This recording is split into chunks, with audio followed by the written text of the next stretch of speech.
बिस्मिल्लाहिर्रहमानिर्रहीम। अस्सलाम वालेकुम नाज़रीन, आप यूट्यूब चैनल देख रहे हैं। मैं इमरान खान हूँ। सबसे पहली जो खबर है वो अलीमा खान साहबा ने मुलाकात की इमरान खान साहब से जेल में, और ये मुलाकात बड़े लंबे अरसे के बाद हुई है। यानी 25 दिन तक इमरान खान साहब से किसी को मिलने की इजाज़त नहीं थी, ना कोई मुलाकातें हो रही थी, ना उनके केसेस चल रहे थे। और ऐसी सूरत हाल में पूरे पाकिस्तान में पाकिस्तान तहरीक इंसाफ के कारकुनों में तशवीश थी। इन 25 दिनों में फ़र्क क्या पड़ा? इन 25 दिनों में एक आईनी तरमीम पास करवाई गई, जिसे पाकिस्तान तहरीक इंसाफ आइन के ऊपर हमला करार दे रही है। अभी भी ये आइनी तरमीम मुतनाज़ है और अदालतों में इसको चैलेंज किया गया है। वो तफसीलात बाद में, लेकिन पहले अलीमा खान साहिबा ने इमरान खान साहब से मुलाकात करने के बाद क्या कहा, ये सुन लीजिए। अलीमा खान साहिबा ने कहा कि ये लोग जेल में इमरान खान को ख़त्म करना चाहते हैं, हम चुप नहीं बैठेंगे। अडयाला जेल के बाहर मीडिया से गुफ्तगू करते हुए अलीमा खान ने कहा कि बानी पीटीआई से मिलकर सब्र आ गया।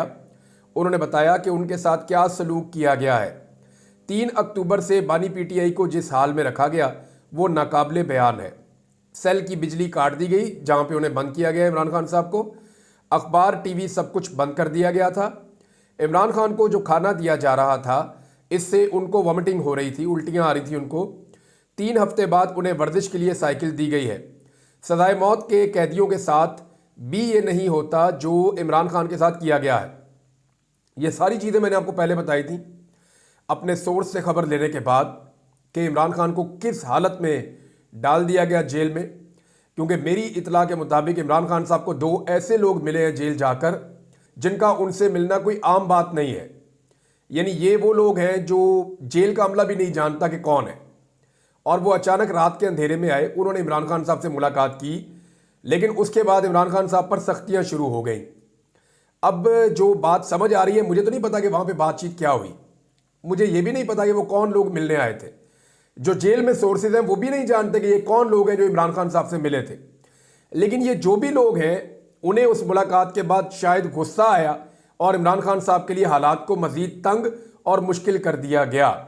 बहरहाल अब ये सुन लेते हैं कि इमरान खान की बहन मजीद क्या बता रही हैं। उन्होंने कहा सजाए मौत के कैदियों के साथ भी ये नहीं होता जो इमरान खान के साथ किया गया है। अलीमा खान ने कहा कि जो लोग जेल में इमरान खान को ख़त्म करना चाहते हैं वो सुन लें कि हम चुप नहीं बैठेंगे। उन्होंने हम पर पार्लियामेंट को बम से उड़ाने का इल्ज़ाम लगाया, हम पर बारूद रखने का मुकदमा दर्ज किया गया। उन्होंने हमें खाली हाथों गिरफ्तार किया, हमें बिल्कुल बाहर के हालात से बेखबर रखा गया। 24 दिन इमरान खान को भी बाहर के हालात से लाइल्म रखा गया। इमरान खान की बहन ने मीडिया से गुफ्तगू करते हुए कहा कि हमें पैगाम आ रहे हैं कि हमारे खिलाफ 9-10 मुकदमात और दर्ज किए गए हैं। इस्लामाबाद पुलिस जेलम जेल के बाहर हमें दोबारा गिरफ्तार करने आई थी, क्या पता हमें दोबारा गिरफ्तार किया जाए। लेकिन इमरान खान ने यह पैगाम दिया है कि जुल्म को बर्दाश्त नहीं करेंगे, उसके खिलाफ खड़े होंगे। ये तो जनाब पहली खबर है, और दूसरी जो बड़ी खबर है वो भी मैं आप तक पहुंचा देता हूं कि एक इजलास से आपको मैंने बताया था कि आज के दिन में होना था, वो इजलास हुआ है। ये पहला फुल कोर्ट इजलास है।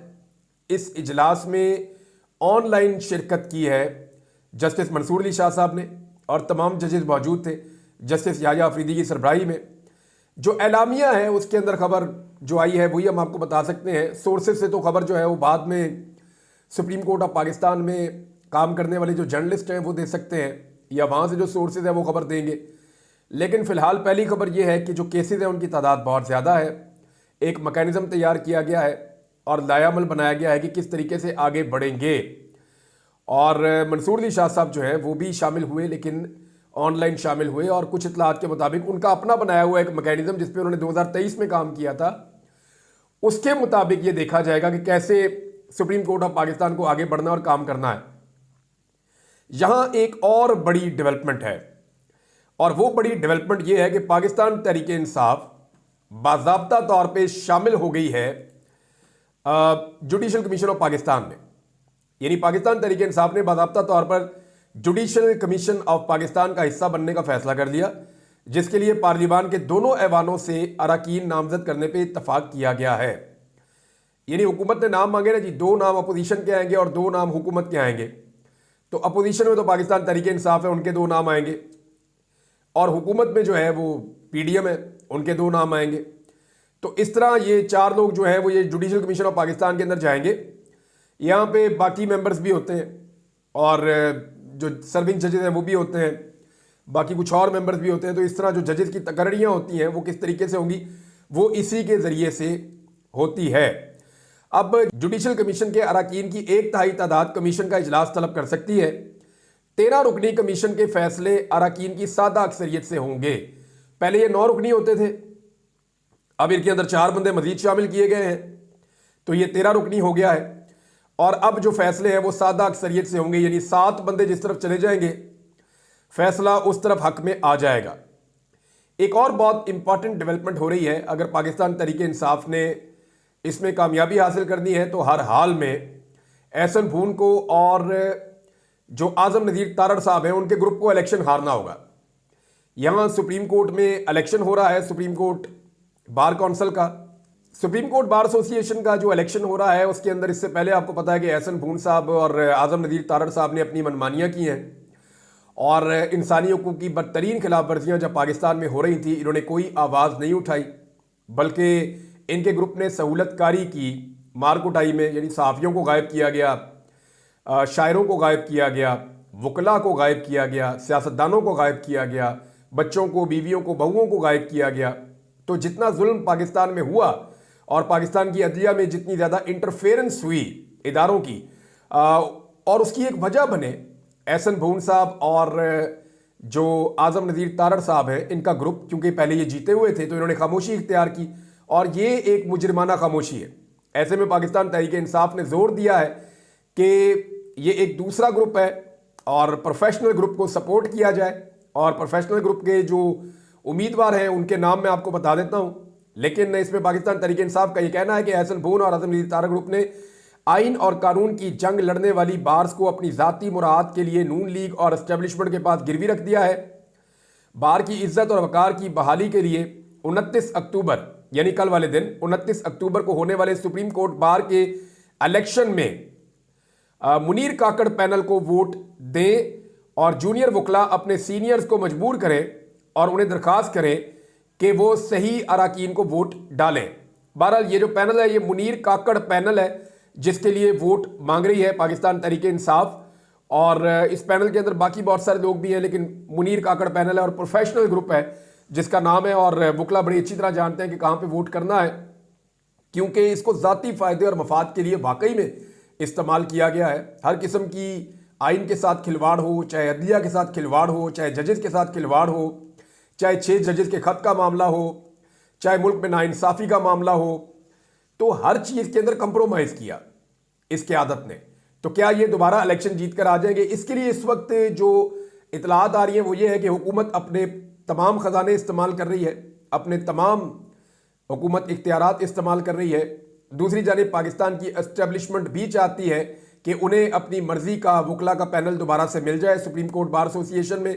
अब देखना यह है कि इस मरतबा हुकूमत और एस्टेब्लिशमेंट कामयाब होती है या वकला जो आइन और कानून के साथ खड़े हैं वो कामयाब होते हैं।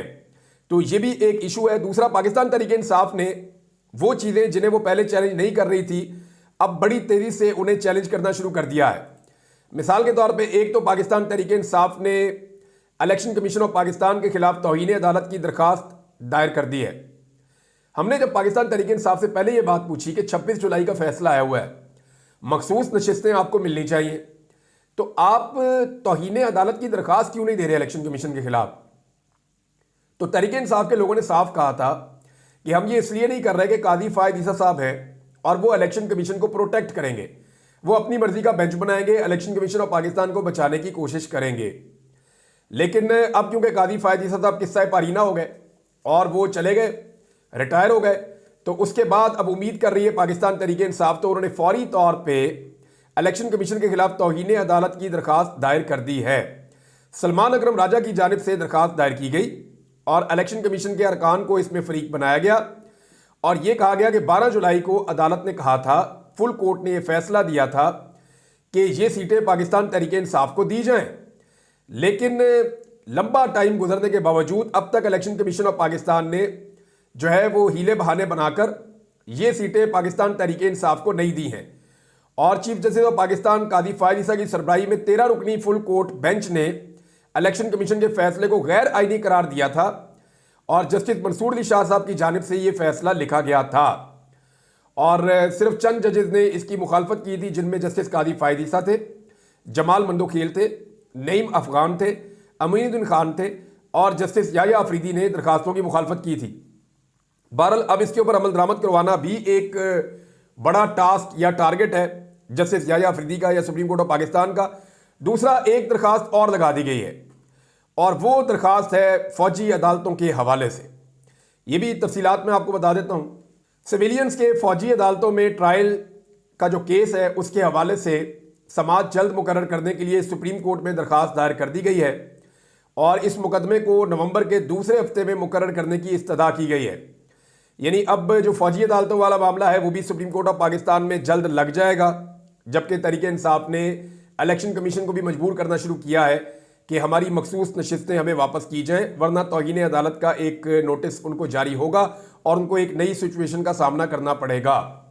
सलमान अकरम राजा साहब में और फैसल चौधरी साहब ने सुलह करवा दी इमरान खान साहब ने, और ना सिर्फ इमरान खान साहब ने ये सुलह करवाई है बल्कि इसके साथ साथ इमरान खान साहब ने फवाद चौधरी साहब के लिए भी एक सख्त बयान जारी किया है।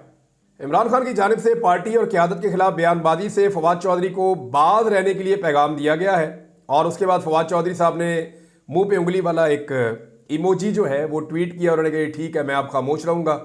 और फवाद चौधरी साहब बहुत सख्त ज़बान इस्तेमाल कर रहे थे पाकिस्तान तहरीक इंसाफ की क़यादत के खिलाफ, लेकिन अब इमरान खान साहब ने उन्हें सख्ती के साथ मना कर दिया, जबकि उनके भाई की सुलह करवा दी है सलमान अकरम राजा साहब के साथ और उन्हें भी हदायत की है कि वो पार्टी पॉलिसी के मुताबिक रिएक्ट करें और पार्टी पॉलिसी के मुताबिक चलें। जो 26वीं आईनी तरमीम हुई है नादरीन, उस 26वीं आईनी तरमीम को लेकर सुप्रीम कोर्ट ऑफ पाकिस्तान में मजीद दरखास्तें दायर कर दी गई हैं। आबिद ज़ुबैरी साहब जो साबिक सदर सुप्रीम कोर्ट बार हैं और उन्होंने भी ये दरखास्त दायर की है 6 मजीद सीनियर वकला के साथ मिलकर, जबकि बलूचिस्तान बार काउंसिल ने भी दरखास्त दायर कर दी है। तो 26वीं आईनी तरमीम के खिलाफ वकला कानूनी रास्ता इख्तियार कर रहे हैं और इसमें वकला में रद्द अमल भी मौजूद है। दूसरी जानिब जो कल इलेक्शन होने जा रहा है सुप्रीम कोर्ट बार एसोसिएशन का, वो इसी बुनियाद के ऊपर खड़ा है कि किसने आइन के ऊपर हमला बर्दाश्त किया और किसने अदलिया को कमज़ोर करने की साजिश का हिस्सा कौन बना। तो अब देखते हैं कि सुप्रीम कोर्ट ऑफ पाकिस्तान के जो मेंबर्स हैं या जो बड़े वकला हैं पाकिस्तान के, वो आइन और कानून के साथ खड़े होते हैं या अपने ज़ाती ताल्लुकात और अपने ज़ाती मफाद के साथ खड़े होते हैं, यहाँ पे एस्टेब्लिशमेंट की जीत होती है या फिर वकला और आइन और कानून की जीत होती है। ये एक बड़ा सवाल पैदा हो गया है। अयाज सादिक ने एक बड़ा चैलेंज कर दिया और खबरें हर जगह छपी भी हैं कि मैं सुप्रीम कोर्ट ऑफ पाकिस्तान का फैसला नहीं मानूंगा। यानी आपको याद होगा अच्छी तरह कि जो कुछ भी कासिम सूरी के साथ किया गया, जो हालात इमरान खान साहब के खिलाफ पैदा किए गए, हालांकि इमरान खान साहब ने सुप्रीम कोर्ट के तमाम फैसले माने थे, लेकिन यहां एक बंदा बबांगे दोहल कह रहा है कि मैं सुप्रीम कोर्ट ऑफ पाकिस्तान का फैसला नहीं मानूंगा, मखसूस नशिस्तों वाला। अब ये अयाज सादिक साहब का कहना है, लेकिन इलेक्शन कमीशन ऑफ पाकिस्तान वहां से कुछ खबरें सोर्सेज के जरिए आ रही हैं कि इलेक्शन कमीशन ऑफ पाकिस्तान बजाय इसके कि किसी और मुसीबत में अपने आप को डाले, इलेक्शन कमीशन शायद मखसूस नशिस्तों का जो फैसला है वो पाकिस्तान तहरीक इंसाफ के हक में करके फुल कोर्ट के फैसले के मुताबिक अमल दरामद कर दे। ऐसे में ये सारा बोझ जो है वो अयाज सादिक पे पड़ जाएगा और अगर अयाज सादिक नहीं मानेंगे तो उन्हें तौहीन अदालत की कार्रवाई का सामना भी करना पड़ेगा और अयाज सादिक साहब को अपनी सीट से हाथ धोकर घर भी जाना पड़ सकता है। वैसे शरीफ खानदान का कोई पता नहीं है, वो अपने आप को हीरो बनाने के लिए या एक नई लड़ाई खड़ी करने के लिए अयाज सादिक की कुर्बानी दे दें, क्योंकि उंगली कटा के शहीदों में नाम लिखाने की इनकी एक पुरानी आदत है। नवाज शरीफ साहब जो हैं वो अमेरिका पहुंच गए, यानी बरतानिया से निकले अमेरिका, वहां पे भी सहाफ़ियों ने उन्हें नहीं छोड़ा। सहाफ़ी ने पूछा कि मियाँ साहब आप तो पाकिस्तान गए थे वज़ीर आज़म बनने, तो अब आप वैसे ही आ गए वापस और अब आप अमेरिका जा रहे हैं। तो मियाँ साहब ने कहा कि अमेरिका जाने से पहले कोई ये सवाल पूछना ज़रूरी था। सवाल का जवाब नहीं दिया नवाज शरीफ ने, एज इट इज़ हमेशा की तरह सवाल का जवाब नहीं दिया नवाज शरीफ से। यानी सवालात ये होने चाहिए कि यास्मीन राशिद साहिबा ने आपको 70,000 से शिकस्त दी और आप जाली फार्म 47 पे आधी रात को आरओ बदल के आप वहां पे एमएनए बन गए और आज आप उसी तरह पाकिस्तान वापस आ गए हैं, जबकि वही यास्मीन राशिद जो जेल में आपका ख्याल रखती थी, उसी यास्मीन राशिद को आज जेल में आप छोड़कर आ गए हैं। तो मियाँ साहब से तो सवालात होने चाहिए, लेकिन मियाँ साहब फिलहाल अमेरिका जा रहे हैं और हो सकता है कोई इलाज हो उनका या वहां पे कोई और इलाज ढूंढने जा रहे हों। आने वाले दिनों में पता चल जाएगा कि मियाँ साहब अमेरिका में क्या कारनामे करते हैं। बहरहाल कादी फायद ईसा ने बरतानिया पहुंचना है और बरतानिया में जो पाकिस्तानी है उन्होंने ये देखें अजीबोगरीब किस्म के पोस्टर्स जारी कर दिए हैं और ये डोनट बीच में एक बनाया हुआ है और उनका ये कहना है कि वो काजी फायज ईसा के खिलाफ एहतजाज करेंगे। काजी साहब को एक बेंच का हिस्सा बनाया गया, इससे पहले जस्टिस आयशा मलिक साहबा को भी बनाया गया था। तो काजी साहब बरतानिया पहुंचेंगे, एक हफ्ता वो बरतानिया में रुकेंगे। अब इस बीच में उन्हें पाकिस्तानियों का सामना करना पड़ेगा। काजी साहब ने जितना जुल्म पाकिस्तानियों के ऊपर किया है, जितना जबर पाकिस्तानियों के ऊपर किया है, जितनी फस्तायत पाकिस्तानियों के ऊपर ढाई है, जितनी नाइंसाफ़ी पाकिस्तानियों के साथ की है, तो पाकिस्तानी जो है वो नाको नाक भरे हुए हैं और काजी फायज ईसा साहब पे बहुत गुस्से में है। अब देखना यह है कि काजी फायज ईसा साहब जाते हैं तो पाकिस्तानियों का रद्द-ए-अमल क्या होता है। बहरहाल पहले से ही मैं ये देख रहा हूं और सोशल मीडिया पे ये चीज़ें गर्दिश कर रही हैं कि काजी फायज ईसा के वहां पहुंचने के मौके पर भरपूर एहतजाज किया जाएगा। अब देखते हैं कि काजी साहब को कैसी सूरत हाल का सामना वहां करना पड़ता है। एक और चीज़ है जी, ईमान मजारी साहबा को और उनके शौहर को गिरफ्तार कर लिया गया है। ये इंसाफ के लिए लड़ने वाले मियाँ बीवी हैं। ईमान मजारी साहबा ने इंसानी हकूक़ के लिए बड़ी बुलंद आवाज़ की है और हमेशा आवाज़ उठाई है पिसे हुए तबकात के लिए। और मैंने देखा कि लापता अफराद के हवाले से इनकी जो खिदमात है, पाकिस्तान में किसी और लॉयर की इतनी खिदमात नहीं है। तो ईमान मजारी साहबा से बहुत सारी चीज़ों पे इख्तलाफ भी माजी में रहा, लेकिन एक बात है कि इंसानी हकूक़ के लिए और जबरी लापता अफराद की बाजियाबी के लिए जो कोशिश उन्होंने की वो पाकिस्तान में किसी ने नहीं की और इसके लिए पूरे पाकिस्तान को उनका एहसानमंद होना चाहिए। अब वो नाइंसाफ़ी के खिलाफ खड़े हुए, वो और उनके शौहर, उन्हें कहा गया जी 1 मिनट के लिए हम बंद कर रहे हैं और लंबा बंद कर देते हैं सड़कों को। तो हर शहरी की अपनी एक इज्जत नफ्स है। उन्होंने जब वहाँ पे प्रोटेस्ट किया तो उनके साथ जो भी सलूक किया गया, बाद में उन्हें गिरफ्तार कर दिया गया है और पूरे पाकिस्तान के अंदर वकला भी इसकी मजम्मत कर रहे हैं, इंसानी हकूक़ की तंजीमें और सहाफ़ी भी इसकी मजम्मत कर रहे हैं। तो ईमान मजारी साहबा और उनके शौहर को फौरी तौर पर रिहा किया जाना चाहिए। उनके साथ इस जुल्म और ज्यादती को बंद करना चाहिए। जो लड़की खुद पूरे पाकिस्तान में जुल्म और ज्यादती के खिलाफ खड़ी होती है, हमेशा आवाज़ उठाती है, हमेशा फ्रंट फुट पे आती है, अपनी जान को खतरे में डालकर, उसके लिए सबको आवाज़ बुलंद करनी चाहिए। नाज़रीन, एक अजीबोगरीब बात की है हुकूमत ने, वो मैं आपके सामने रख देता हूँ। इस पर डिटेल में हम बाद में बात करेंगे।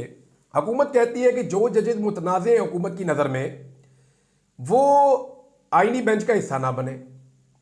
दूसरा, हुकूमत कहती है कि जो जजेस गैर मुतनाज़े हैं वो भी हिस्सा ना बने वरना मुतनाज़े हो जाएंगे। तो हुकूमत से एक सवाल है सिंपल कि कौन सा जज बने। या तो जज मुतनाज़े होगा आपकी नज़र में या गैर मुतनाज़े होगा आपकी नज़र में। अब तीसरी नस्ल का जज हम कहाँ से ढूंढ के लाएं जो ना मुतनाज़े हो और ना गैर मुतनाज़े हो। यानी मुझे हैरत हो रही है इस हुकूमत की अकल के ऊपर। मेरे ख्याल में इन्हें चाहिए कि नवाज शरीफ को वापस बुलाएं अमेरिका से और उसको आईनी बेंच का सरबराह लगा दें और नवाज शरीफ से पूछ ले कि उन्होंने अपने कौन कौन से कारकुन और कौन कौन से बंदों को आईनी बेंच का मेंबर बनाना है। यही इनके बाद आखिरी हाल रह जाता है। अजीबोगरीब हरकतें और अजीबोगरीब काम ये लोग कर रहे हैं। भारत अब तक के लिए इतने, अपना ख्याल रखिएगा, अपने चैनल का भी अल्लाह हाफ़िज़।